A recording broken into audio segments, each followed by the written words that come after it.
Kasaragod DCC ഓഫീസിലെ കയ്യാങ്കളിയിൽ വിചിത്ര നടപടിയുമായി ജില്ലാ നേതൃത്വം.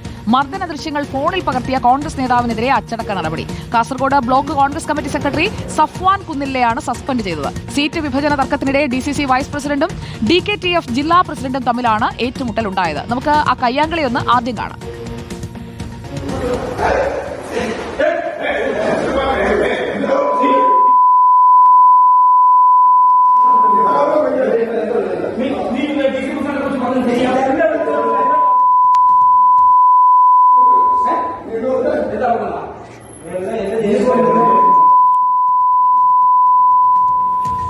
വിവരങ്ങളുമായി അരുൺ പൂപ്പറമ്പ് എത്തുന്നു. Good evening Arun Pooparambu. ഇതിപ്പോൾ ആയുധത്തിന് കുറ്റമെന്ന് പറഞ്ഞതുപോലെ ആയല്ലോ. ആ ഫോൺ എന്ത് പിഴച്ചു, ദൃശ്യം പകർത്തിയ ആളെന്ത് പിഴച്ചു, തല്ലിയവർക്കെതിരെ നടപടിയില്ലേ?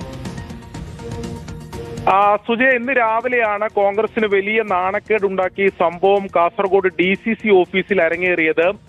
ജില്ലയുടെ ചുമതലയുള്ള KPCC വൈസ് പ്രസിഡന്റ് M ലിജുവിന്റെ നേതൃത്വത്തിൽ സീറ്റ് വിഭജന ചർച്ച നടക്കുന്നതിനിടെയാണ് അതേ ഓഫീസിൽ വെച്ച് രണ്ട് നേതാക്കൾ തമ്മിൽ കയ്യാങ്കളിയും ഏറ്റുമുട്ടലും ഉണ്ടായത്. അത് വലിയ രീതിയിൽ ചർച്ചയാവുകയും ചെയ്തു. അതിൽ സംഘടനാ നടപടി സ്വീകരിക്കും എന്നായിരുന്നു KPCC vice president M Liju അതിനുശേഷം മാധ്യമങ്ങളോട് കണ്ടപ്പോൾ പ്രതികരിച്ചത്. പക്ഷേ ആ കയ്യാങ്കളിയിൽ ഏർപ്പെട്ട നേതാക്കൾക്കെതിരെയല്ല ഇപ്പോൾ ജില്ലാ നേതൃത്വം നടപടിയെടുത്തിട്ടുള്ളത്.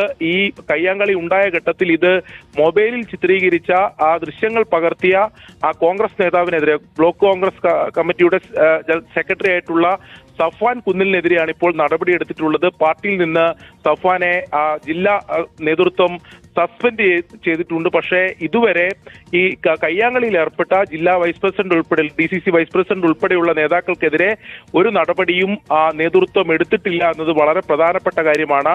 നടപടി എടുക്കുമെന്ന് പറഞ്ഞെങ്കിലും ഈ തെരഞ്ഞെടുപ്പ് ഉള്ള ഘട്ടത്തിൽ, തെരഞ്ഞെടുപ്പ് പടിവാതിൽ എത്തി നിൽക്കുന്ന ഘട്ടത്തിൽ വീണ്ടും നടപടിയെടുത്തത് കൂടുതൽ പ്രശ്നം വഷളാക്കേണ്ട തീരുമാനത്തിലേക്കാണോ നേതൃത്വം പോകുന്നത് എന്നറിയില്ല. എന്തായാലും ഇതൊരു വിചിത്രമായിട്ടുള്ള നടപടിയാണ്. തമ്മിൽ തല്ലിയവർക്കെതിരെ നടപടിയില്ല. അത് ചിത്രീകരിച്ച കോൺഗ്രസ് നേതാവിനെതിരെയാണ് ഇപ്പോൾ സംഘടനാ നടപടി സ്വീകരിച്ചിട്ടുള്ളത്.